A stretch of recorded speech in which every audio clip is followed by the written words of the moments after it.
वापस उन लोगों के लिए जिन लोगों को पता ही नहीं है कि अरिथमेटिक प्रोग्रेशन है क्या। आया समझ में? तो arithmetic progression is the number, पहले एकदम स्ट्रेट बैठो सब। Arithmetic progression is the series of numbers. आया समझ में? अरिथमेटिक प्रोग्रेशन इन शॉर्ट एक सीरीज है नंबर्स का, जिसमें दो टर्म्स कंसेक्यूटिव टर्म्स, एक के बाद आने वाला तुरंत आने वाला टर्म्स, उसका कॉमन डिफरेंस सेम होता है। कॉमन डिफरेंस क्या होता है? सेम, है ना? समझते जाना। जैसे कि मैं लिख रहा हूं यहाँ पे 2, 5, 8, 11 डॉट डॉट डॉट। तो आपने देखा कि 2 के बाद 5 कॉमन डिफरेंस कितना बना? 3। 5 के बाद 8 कितना बना? 3 3 बढ़ते जा रहा है। चैतन्य ध्यान देना, है ना? तो 3 3 बढ़ते जा रहा है कि नहीं जा रहा है? हाँ या ना? तो एक कॉमन डिफरेंस सेम है 3, इसीलिए हमने उस सीरीज को क्या नाम दे दिया? Arithmetic progression. क्या नाम दे दिया? Arithmetic progression. आया समझ में? चलो, अब हमारे पास यहाँ पे ए कितना है और डी कितना है? देखो, इस अरिथमेटिक प्रोग्रेशन में जो पहला होता है ना, पहला टर्म, उसको A1 या तो फिर फर्स्ट टर्म ए बोल देते हैं, गॉट इट? दूसरे टर्म को A2 बोलते हैं, तीसरे टर्म को A3, लाइकवाइज फोर्थ टर्म को A4, फिफ्थ टर्म को A5। आया समझ में? और आपने जो अभी बताया था कि ये दोनों के बीच में डिफरेंस जो है ना, वो कितना कितना है? 3 3। कितना कितना है? 3 3। तो ये 3 3 3 3 आगे बढ़ता जाएगा। यस और नो? तो आपको ए एंड डी के बारे में पता चल गया। ओके, अब हमें ए एंड डी यहाँ पे दिया गया है, हमें टर्म्स फाइंड करने हैं। क्या फाइंड करने हैं? टर्म्स। तो सबसे पहले ध्यान देना, आपको सबसे पहले कौन सा टर्म फाइंड करना है? First term. अब फर्स्ट टर्म जो है वो A1, A1 equals to A equals to, आया समझ में? फर्स्ट टर्म को तो हम क्या बोल रहे थे? A बोल रहे थे। कितना हो गया भाई? 10। कितना हो गया? 10। अब मैं सेकेंड टर्म को फाइंड करूंगा।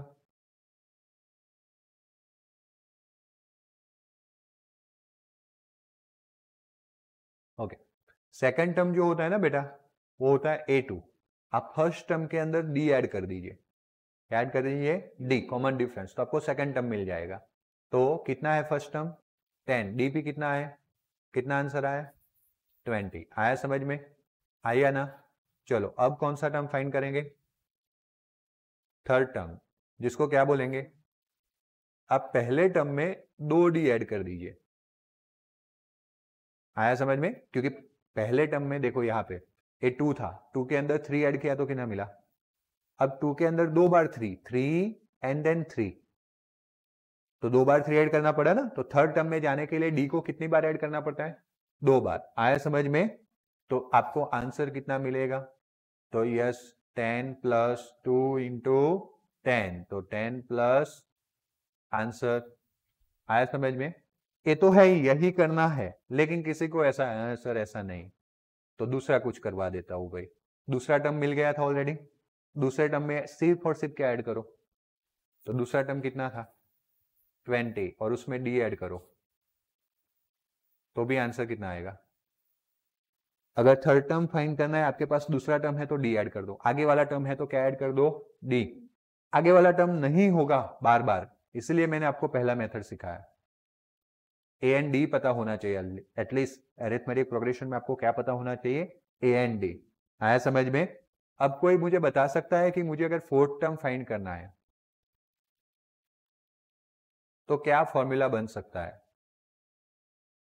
A4, हाँ, A प्लस 3D, तो ये तो कितना इजी है, देखो A1 में 0D, A2 में 1D, A3 में 2D, A4 में, A5 में, A6 में, A100 में, A1000 में, मतलब आगे वाला नंबर लेना है। बात क्लियर हो गया ना? एक्सरसाइज 5.2 का पहला फॉर्मूला रेडी। कौन सी एक्सरसाइज का? 5.2 का पहला फॉर्मूला रेडी। आया समझ में? है ना, पहली एक्सरसाइज में 5.2 का पहला फॉर्मूला रेडी। 5.1 कहीं नहीं पूछेगा, कोई नहीं पूछेगा, शायद मैं कहीं टेस्ट के क्लास में पूछ लूँ, मतलब क्लास टेस्ट में पूछ लूँ।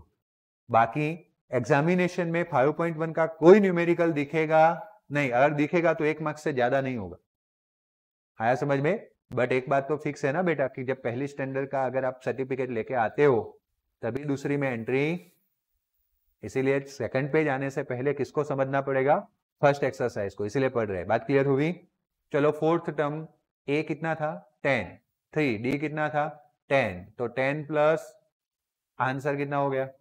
अब आप होशियार हो गए हो, अब फटाफट से काम चलेगा। चलो ध्यान देना, सबसे पहले कौन सा टर्म फाइंड करना है? फर्स्ट टर्म फाइंड करना है। A1 इक्वल्स टू ए कितना है? -2। क्लियर हुआ? आया ना? ओके, आपको सेकंड टर्म फाइंड करना है। Second term that is A2 equals to, यहाँ पे 2 हो तो 1 डी ऐड करना है। बात क्लियर? ए कितना है? डी भी अच्छा है, मस्त लॉलीपॉप। 0, 0 ऐड करने से कोई मतलब नहीं, वही का वही रहेगा। आया ना? चलो भाई third term A3 equals to, अगर यहाँ पे 3 है तो यहाँ पे 2, ए कितना है और डी कितना है? तो -2 प्लस आंसर। आया समझ में? यहाँ पे कौन सा टर्म? Fourth term. चलो क्या आएगा? A4, ए प्लस, ओके ए, सॉरी, -2 प्लस 3, डी कितना है? तो -2 प्लस आंसर। बात क्लियर हुई? वापस पढ़ते हैं आगे। ओके, कौन सा टर्म? फर्स्ट टर्म कौन सा है? A1 कितना है? ए कितना दिया गया है? 4। बात क्लियर? कौन सा टर्म?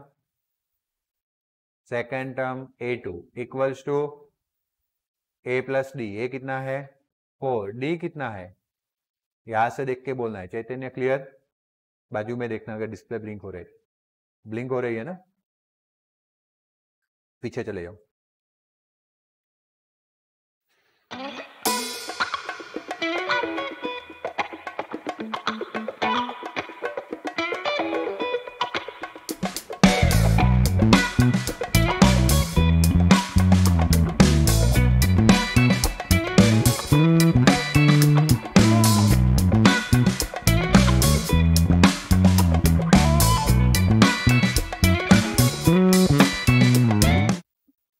प्रे करो लाइट ना जाए।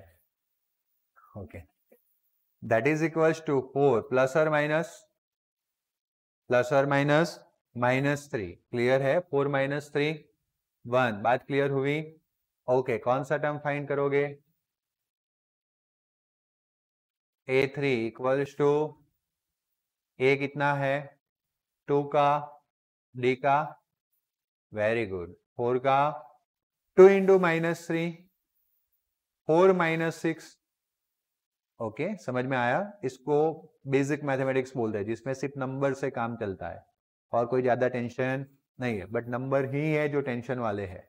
खास प्लस माइनस में ध्यान रखना है, एडिशन सब्सट्रैक्शंस में क्या रूल्स आते हैं, मल्टीप्लिकेशन डिवीजन में क्या रूल्स आते हैं, सारी बातें ध्यान रखनी है। आया समझ में? चलो बोलो कोई डाउट है अप टू नाउ? अब कौन सा? फोर्थ टर्म ऐसे A4 बोल देते, A4 इक्वल्स टू ए कितना है आपके पास 4, 3 का, डी कितना है तो 3 इंटू -3। देखो एक पॉजिटिव नंबर है, मैं बार बार बोलता हूं, और ये आपको अपने आप को क्वेश्चन पूछना है। ये कौन सा नंबर है? ये कौन सा नंबर है? डिफरेंट साइन वाले नंबर हो तो सब्सट्रैक्शन होता है। क्या होता है? सब्सट्रैक्शन। 9 में से 4 जाएगा तो 5। ओके सब्सट्रैक्शन करने के बाद या एडिशन करने के बाद बिगर नंबर का साइन आता है। कौन से नंबर का? तो तीन रूल है, समझ लो। सेम साइन मतलब एडिशन करो, ओके डिफरेंट साइन मतलब सब्सट्रैक्शन करो, बड़े में से छोटा कट कर दो और आंसर को बड़े नंबर का साइन दो। जैसे कि अगर मैं यहाँ पे सब्सट्रैक्शन करके 5 लाता हूं तो आंसर को बड़े नंबर का साइन क्या मिलेगा? माइनस। कभी ये तीन, अगर ये तीन आपने बात याद रख ली और ये 3 क्वेश्चन अपने आप को कर लिए, कभी गलत होगा नहीं। आया समझ में? चलो good. Next, which term? A1 equals to -1। Clear हुआ? अब कौन सा term? Second term A2 equals to A plus D, that is -1 plus D 1/2। Clear? अब ये तो फ्रैक्शन आ गया ना, तो 2 से -1 को मल्टीप्लाई करो, +1 डिवीजन में क्या आएगा 2। आया समझ में? ये 2 से मैंने -1 को मल्टीप्लाई किया। देखना सब लोग, मेरे फिंगर जो घूम रही है ना उस पर बहुत अच्छे से ध्यान देना है। 2 से -1 को मल्टीप्लाई किया, आंसर क्या आया? -2 +1 डिवीजन में क्या आ गया 2। -2 + 1 कितना होगा? -1/2। बात क्लियर हुई? हाँ या ना? चलो अब आगे की बात करते हैं। Which term? थर्ड टर्म क्या होगा? A3 A plus 2D। आया समझ में? A कितना है? -1 + 2, D कितना है? 1/2। अब एक 2 कैंसिल हो जाता है ना, एक ही देखो प्लस के बाद घर चेंज हो जाता है और घर में मल्टीप्लिकेशन मल्टीप्लिकेशन डिवीजन कर सकते हैं। तो 2 क्या हो गया? कट। तो यहां से क्या बचा? -1 और वहां से क्या बचा? +1। -1 + 1 कितना हो जाएगा? 0। वेरी गुड, क्लियर हुआ? अब विच टर्म? A4 क्या है? A3 प्लस, ओके ए भी चलेगा, ए भी वैसे गलत नहीं है थर्ड टर्म में डी ऐड करना, लेकिन मैंने वो 5.2 वाली एक्सरसाइज पे जाना है ना मैं आगे जाके, तो ए प्लस क्या कर लेंगे, दोनों चलता है। हाँ बेटा, आगे वाले टर्म में डी ऐड कर दो, फोर्थ मतलब 3 वाले टर्म में क्या ऐड कर दो? डी, या तो फिर पहला टर्म लेके कितने डी ऐड करो? 3D। आया समझ में? बट आगे हमें वही करना है, इसलिए मैं ये फॉर्मूला सिखा रहा हूं। ओके चलो गुड। ए का कितना आंसर है? 3 का 3, डी का कितना है? मतलब कि -1 + 3/2 हो जाएगा। मैं यहाँ पे लिख रहा हूँ therefore A4 equals to A2 -1 के साथ मल्टीप्लाई होगा, क्या होगा? -2 + 3 डिवीजन में 3 - 2 1/2। आया समझ में? आया ना? कोई डाउट? कंफर्म? चैतन्य क्लियर हुआ बेटा? है ना? चलो सिंपल सा है, सबको क्लियर हो रहा है? अभिषेक ओके गुड। वापस देखो ए है और दूसरा क्या है? डी। वापस वही का वही न्यूमेरिकल है। कौन सा टर्म? फर्स्ट टर्म, जिसको A1 बोलते हैं या ए बोलते हो, क्या है वो? -1.25। क्लियर हुआ? अब कौन सा टर्म फाइंड करेंगे? Second term. थर्ड चैप्टर की प्रैक्टिस हो गई आप लोगों की? नहीं किया है तो इस चैप्टर में थर्ड चैप्टर की जरूरत पड़ेगी। इस चैप्टर के अंदर थर्ड चैप्टर की जरूरत पड़ेगी। यहाँ पे आते हो तब सर का फेस दिखता है, तब याद आता है कि फेसबुक का लिंक मांगना था, घर पे जाके भूल जाते हो। मैं आपके दो ऑप्शन दिए हैं, एक एप्लीकेशन वाला, वैसे अब सब लोग इंटरकनेक्टेड हो, नहीं पता है तो आप हितल मैम को कांटेक्ट कीजिए कैसे लेक्चर फाइंड कर सकते हैं। तो एक एप्लीकेशन है हाइपरबोला का, स्टडी मटेरियल का, स्टैंडर्ड 6 से लेके 12 करके एक हेडिंग दिया गया है प्ले स्टोर पे। उस एप्लीकेशन में जाके पर्टिकुलर चैप्टर सिलेक्ट करके वीडियो सेक्शन में जाके आप वीडियो ढूंढ सकते हो सीधा क्लिक करने से, बट फंस जाओगे लेट एंट्री की वजह से, क्योंकि उसमें प्राइवेट होगा। आया समझ में? इसीलिए मैं बार बार बोलता हूं कि आप मेरे को मैसेज कीजिए, मैं आपको एक लिंक शेयर करूंगा जो किसका होगा, फेसबुक ग्रुप का। उसमें सिर्फ एक बार एंट्री ले लो और पूरे वीडियोस को स्क्रॉल करके देख लो। आया समझ में? बट पर स्टूडेंट्स 1 एंट्री मिलेगी, 10th वालों को 10th में ही मिलेगी, इसलिए कभी भी 10th वालों को 9th के ग्रुप में एंट्री मांगनी नहीं है। मैं देख गया, आए थे बीच में 1 2 3, अगर मैं देख गया तो वापस डांटूंगा। 10th वालों को 10th के ग्रुप में एंट्री लेनी है, 9th वालों को 9th के ग्रुप में लेनी है। आया समझ में? तो आपका 10th का जो ग्रुप है उसमें जाके देख लीजिए। पर वैसे भी 3rd चैप्टर में तो थोड़ा फंसोगे, क्योंकि 3rd चैप्टर का ज्यादातर लेक्चर 12th वाले ग्रुप में है, अभी पहले वाले द हाइपरबोला वाले ग्रुप में है ना, बराबर। बट थोड़ी थोड़ी जरूरत रहेगी, प्रैक्टिस नहीं भी की है तो मैं गाइड कर दूंगा, लेकिन पुराने चैप्टर्स की प्रैक्टिस करना रखिए आप लोग, ताकि आगे जाके ऐसा ना हो कि नया आ रहा है और पुराना जा रहा है, ऐसा होना नहीं चाहिए। आया समझ में? चलो, तो A2 इक्वल्स टू बेटा A प्लस डी। ए कितना है? -1.25 प्लस -0.25, आया ना? -1.25 प्लस माइनस -0.25। अब नाउ लिसन, दोनों के साइन क्या है, सेम या डिफरेंट? सेम मतलब एडिशन होगा। क्या होगा? ए 5 को ऐड करो, 10 कैरी 1 2 एंड 2 4 एंड दैट 1 5, फिर दोनों के आगे पॉइंट है, पॉइंट आ गया 1 एंड 0 1, और दोनों नेगेटिव थे तो आंसर भी तो क्या रहेगा? आई आप बड़े नंबर का साइन ले लो, बड़ा भी नेगेटिव ही है। आया समझ में? बड़ा कौन है दोनों में से? 1.25 बड़ा है ना, उसके आगे साइन कौन सा है? आपकी नाक आगे होती है ना, आपकी इज्जत आगे होती है, पहचान आगे होती है। कि नाक कट गया मतलब इज्जत गवा देना, तो नंबर का नाक कटना चाहिए, नंबर का नाक उसके आगे है, साइन। साइन भूल गए मतलब समझ लो कि आपका आंसर मैच होगा ही नहीं। खास करके पॉजिटिव भूल जाने से कोई प्रॉब्लम नहीं होता है, ना लिखे तो पॉजिटिव ही माना जाता है, बट नेगेटिव का नेगेटिव भूलना नहीं। आया समझ में? क्लियर हुआ? ओके। थर्ड, सब स्ट्रेट बैठने चाहिए। Third term A3 equals to A plus 2D। A कितने हैं? -125 प्लस 2D कितना है? -0.25। बात क्लियर हुई?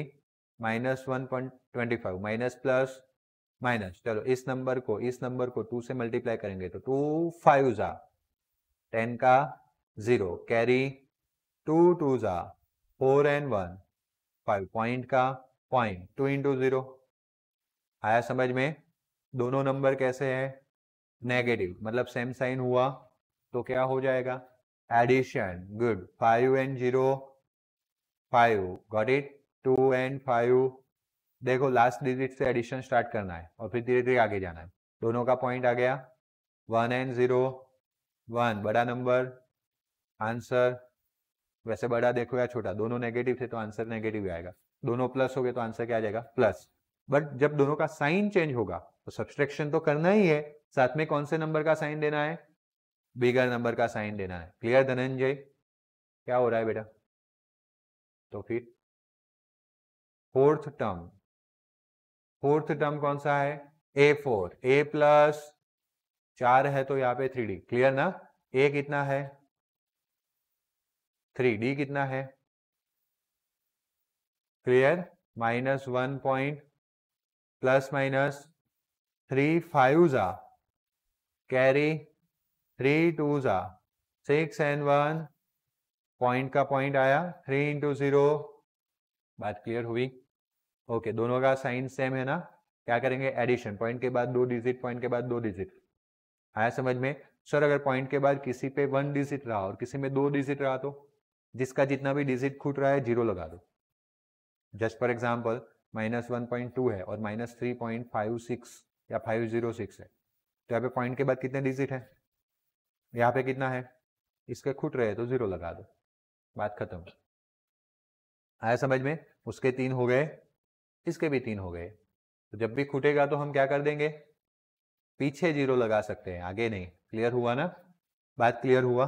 ओके। तो अब दोनों सेम है, तो मतलब सेम साइन, तो एडिशन 5 5 कैरी 1 and 2, 3 and 7 10 का कैरी 1 and 1 2 and 0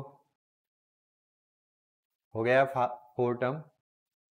क्लियर हुआ? क्वेश्चन 2 कंप्लीट हुआ। आया समझ में? ओके। आपको ऐसा बोला है फॉर द फॉलोइंग एपीस, मतलब पहले से ही बोल दिया है कि जितनी भी सीरीज दी गई है नंबर की एपी है, मतलब अरिथमेटिक प्रोग्रेशन है। आया समझ में ना? बहुत नफरत है मुझे उससे। Good. Right the first term and, तो मतलब कि अभी जो हमने किया था उसके ऑपोजिट है। अभी हमें ए एंड डी दिया गया था, है या ना? और हमने कितने टर्म्स फाइंड किए थे? 4 टर्म्स। अभी हमें 4 टर्म्स दिख रहे हैं, दिख रहे हैं कि नहीं? हमें क्या फाइंड करना है? A and D. तो सिंपल सा है कि फर्स्ट टर्म जो होता है ना बेटा, उसी को तो मैं क्या बोलता हूं? ए। तो इसमें देखो फर्स्ट टर्म कौन सा है? 3। बात समझ में आया? कॉमा से टर्म चेंज हो जाता है ना? तो ये 3 इज द फर्स्ट टर्म, है या ना? अब दूसरा आपको क्या फाइंड करना है? Common difference. मैंने शॉर्ट में लिख लिया common difference D equals to, देखो समझ लो, D equals to A2 minus A1। दूसरे में से पहला टर्म माइनस करो, या तो फिर तीसरे में से दूसरा कट करो, या तो फिर 4 में से थर्ड कट करो। सब कॉमन डिफरेंस सेम ही होता है, तभी तो हमने उसको क्या बोला? Arithmetic progression. अरिथमेटिक प्रोग्रेशन में दो टर्म्स के बीच का डिफरेंस क्या रहता है? सेम। क्या रहता है? सेम। इसलिए उसका नाम भी कॉमन ही है। बात क्लियर हुआ? बट कोई ऐसा नहीं करेगा कि थर्ड में से पहला कट। थर्ड में से कट करना हो तो कौन सा करना पड़ेगा? सेकंड ही करना पड़ेगा, पहला नहीं कर सकते। कंसेक्यूटिव टर्म्स होने चाहिए। कंसेक्यूटिव मतलब एक के बाद एक। आया समझ में? तो अगर मुझे 56 टर्म में से कट करना है तो किसको करूंगा? 55 को। 59 में से कट करना है तो किसको करूंगा? बात क्लियर हुई? गैप पड़ना चाहिए नहीं। ओके। बट हमारे पास ऑलरेडी जब ऐसी सीरीज होती है ना, तो पहला टर्म होगा, दूसरा होगा, तीसरा होगा, चौथा होगा, तो फिर हम बाद में दूसरा सोचे ही क्यों? फर्स्ट सेकंड टर्म में से कौन सा टर्म माइनस कर ले? First term. तो सेकंड टर्म कौन सा है? 1। और उसमें से फर्स्ट टर्म, तो 1 और 3, एक पॉजिटिव दूसरा सब्सट्रैक्शन करेंगे, 3 में से 1 जाएगा 2, 3 में से 1 जाएगा, कितना आएगा? 2। बड़ा नंबर माइनस, आंसर क्या आ जाएगा? क्लियर? सबको समझ में आया कि नहीं आया? है ना? आप अपने आंसर को आगे वाले न्यूमेरिकल में भी कर सकते थे, ओके, और करना ही चाहिए। क्या बनाओगे? बॉक्स बना दोगे। बात क्लियर हुई? बात खत्म। ओके, चलो यहाँ पे वापस आते हैं। ये आपको अभी जस्ट प्रैक्टिस मैच खिला रहे हैं भाई, बाकी ये चैप्टर नहीं है। चैप्टर ए नहीं है, चैप्टर बहुत मस्त है। 5 मार्क्स का चैप्टर है, 3 से 5 मार्क्स का। ओके, और इसमें अटेंशन प्रैक्टिस मैक्सिमम की होगी, तभी मार्क्स मिलेंगे इस चैप्टर के। बाकी जो डिजायर प्रॉपर आंसर चाहिए वो नहीं आएगा। कुल मिला के 3 फॉर्मूला है। सिर्फ कितने? सिर्फ 3 है, लेकिन सबसे ज्यादा गलती होती है एडिशन सब्सट्रैक्शन में या क्वेश्चंस को समझने में। बराबर? आया समझ में? अगर आपको ए एंड डी पता है ना, तो आप कोई भी न्यूमेरिकल गिन सकते हो, लेकिन आगे जाके ए एंड डी पता नहीं होगा, आपको वो निकालना होगा इंफॉर्मेशन में से। आया समझ में? आया ना? इसीलिए प्रॉपर प्रैक्टिस चाहिए, और जो आप करते नहीं हो। एक सचिन तेंदुलकर भी जब मैच खेलने जाता था तब प्रैक्टिस करके जाता है। अभी हमारी इंडिया की टीम इंग्लैंड गई है ना, कहीं गई है ना? हाँ, वो पता है। तो आपने देखा होगा ना टीवी में बोलते हैं कि भाई कल ये मैच है, तो मैच कल है ऐसा पहले बोलने से पहले पिक्चर बताते कि नहीं न्यूज में? तो उसमें वो नेट लगाई होगी, वो बॉलर बॉलिंग कर रहा होगा, बैट्समैन बैट पकड़ के बैटिंग कर रहा होगा, है या ना? क्यों जरूरत है? इतनी सारी मैच खेलनी तो भी क्यों जरूरत है? उसको थोड़ी ना मार्क लेने हैं। ज्यादा से ज्यादा क्या होगा? बोल्ड ही होगा ना। बट वो बोल्ड होने में भी शर्म आएगी ना उसको, जैसा हमें 0 मार्क्स देखने में शर्म आती है। है या ना? तो इसीलिए वो प्रैक्टिस करते तो हमें ना करनी पड़े, करनी पड़े कि नहीं, है ना? तो ये ध्यान देना है आपको। और प्रैक्टिस करने के बाद, प्रैक्टिस अच्छी होने के बाद मम्मी रोज खाना बनाती है, कितनी अच्छी प्रैक्टिस, इसलिए सबको रोज पसंद आता है। लेकिन अगर मम्मी का मूड बिगड़ गया उस दिन आपको पसंद नहीं आएगा, क्योंकि मम्मी ने ध्यान नहीं दिया। तो आपने जिस दिन ध्यान नहीं दिया उस दिन मार्क में गड़बड़ी। आपके इतने सारे टेस्ट लिए, मैंने बोला था ना मार्क्स भेजूंगा, मैंने भेजे भी सही, उसके बाद आपके पेरेंट्स को पसंद नहीं आए। क्यों? क्योंकि आपको बोला कि टेस्ट है तो आप प्रिपरेशन करके आना चाहिए ना। आप तो विदाउट रेडी कर आ गए, बस एक ही रूटीन बनाया, यहाँ से ट्यूशन जाना है, ट्यूशन से घर जाना है, फिर कुछ नहीं करना है या होमवर्क करना है, फिर वापस ट्यूशन जाना है, वापस घर जाना है। बट कहीं आपने अपने शेड्यूल में पढ़ने का टाइम रखा है? वो मैं बोलूं, मैंने पढ़ा है तो आपकी रिस्पॉन्सिबिलिटी में आता है ना। मेरी रिस्पॉन्सिबिलिटी में क्या आता है? पढ़ाना। आपकी रिस्पॉन्सिबिलिटी में क्या आएगा?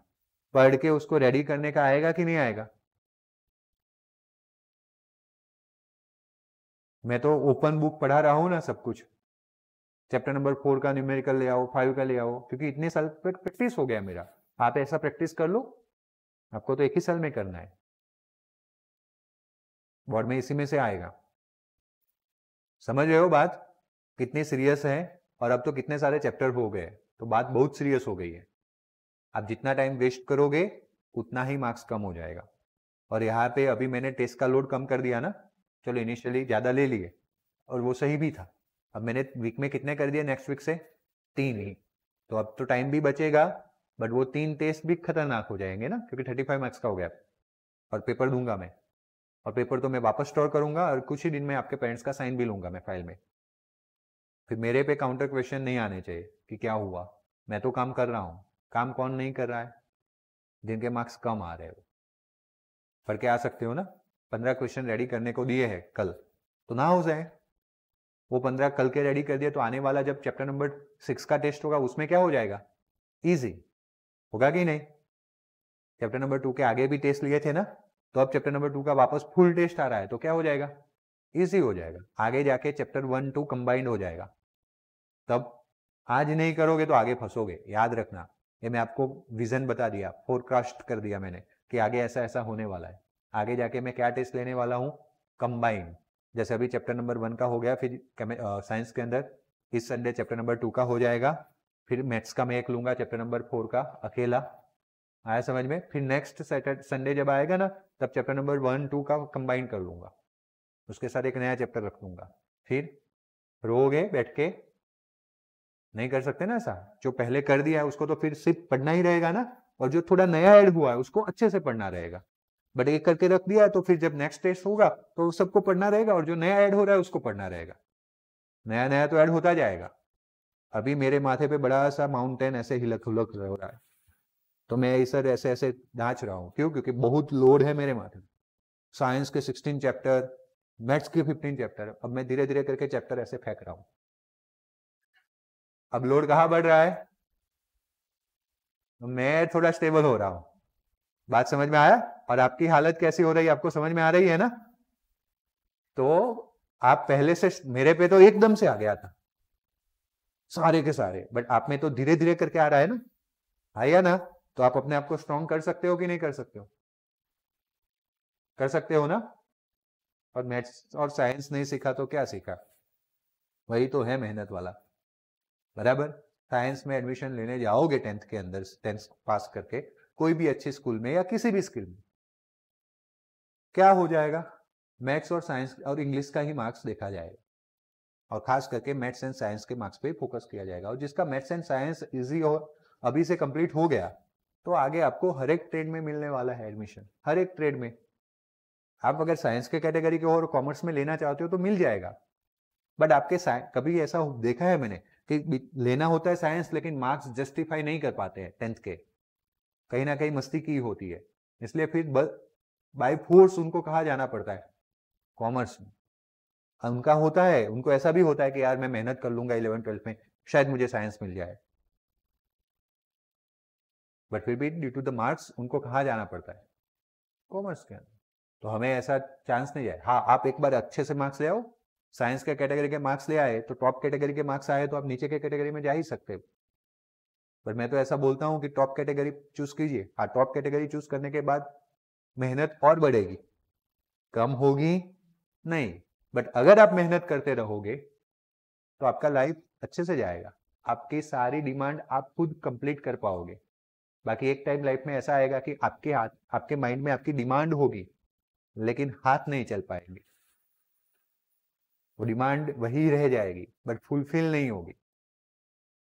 आया समझ में? हम सब पढ़ क्यों रहे? क्योंकि आगे जाके हमारी डिमांड सारी हमें, हमारे लिए एक अच्छी गाड़ी हो, एक अच्छा घर हो, एक अच्छा मोबाइल हो, अच्छे कपड़े पहनने मिले, आया ना? ऐसी ही डिमांड, ये नेसेसिटी वाली डिमांड है। मेरी भी यही थी जब मैं पढ़ता था। हर वक्त पापा खरीद के लेके देने वाले नहीं है, एक टाइम पे आपको खुद को तो करना पड़ेगा ना। तो आपके खुद के हाथ में मनी तो आना चाहिए ना। तो वो कहाँ से आएगा? अगर आपने अच्छा एजुकेशन लिया हुआ है, आपने अच्छा पढ़ा हुआ है, आपकी सैलरी अच्छी है, आपकी जॉब अच्छी है, आप अच्छा काम कर रहे हो, तो वो तब मिलेगा जब आपका एजुकेशन परफेक्ट है। आया समझ में? बाकी कोई ऐसे कैटेगरी नहीं बन जाती। मैं ऐसे कोई डिस्क्रिमिनेशन नहीं कर रहा हूँ कि साइंस खराब है, कॉमर्स खराब है या ये खराब है। जिसमें भी जाओ, जिस फील्ड में भी जाओ, एक का रहो, फर्स्ट नंबर पे रहो, कोई हिला नहीं पाएगा आपको। आया समझ में? और ये सारी मेहनत इस एंड से ही स्टार्ट हो जाती है, स्टैंडर्ड 10 से ही। और इसीलिए हमें पढ़ना है ना? तो अच्छे से पढ़ेंगे, बात क्लियर हुई? और रिवीजन खास करते रहेंगे। रिवीजन छोड़ दिया मतलब समझो गए काम से। इसीलिए मैं ऐसा समझा रहा हूं कि आने वाले टेस्ट और ऐड होते जाएंगे, इसलिए अभी जो टेस्ट ले रहा हूं उसको सीरियसली देना। कल टेस्ट है तो पढ़ के ही आओ, पढ़े बिना मत आओ। और होमवर्क देता हूं उसको भी पढ़ा कीजिए। मैम ने मुझे आज रिपोर्ट दिया कि उनको क्वेश्चन पूछ लेते उसमें से कुछ नहीं आता है, तो मेरा क्या नाम रहेगा पढ़ाने का? बाकी फिर ऐसा ही करना है तो मैं एनसीईआरटी की बुक पढ़ा दूं, बात खत्म कर दूं। क्यों मैं 50-50, 60-100 क्वेश्चन पढ़ाऊं एक बुक में से, एक ही चैप्टर में से? ऐसा कर दूं ना, 4 लाइन पढ़ लूं, बात खत्म। ऐसा ना करूं ना मैं कि करूं। तो आपको अगर होमवर्क में से कोई क्वेश्चन पूछा जाए सडनली, तो आपको आना चाहिए।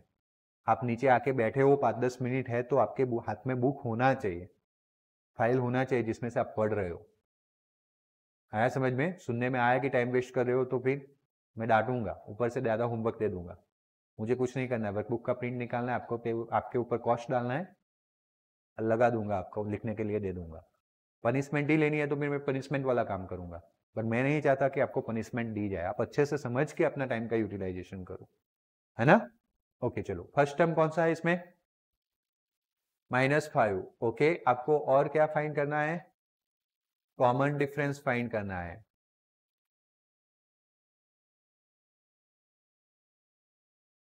जो फॉर्मूला क्या होगा? a2 - a1। a2 मतलब सेकेंड टर्म कौन सा है? -1,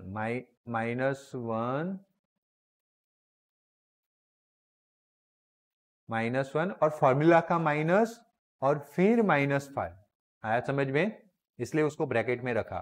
पहले वाले को ब्रैकेट में रखो ना रखो चलेगा। -1 माइनस माइनस, देयरफॉर 5 - 1 4, बड़ा नंबर पॉजिटिव आंसर। बात क्लियर हुआ?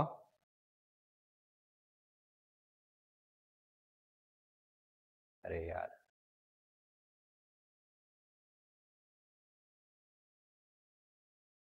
-1 + 5 and therefore d equals to 4। बात क्लियर हुआ?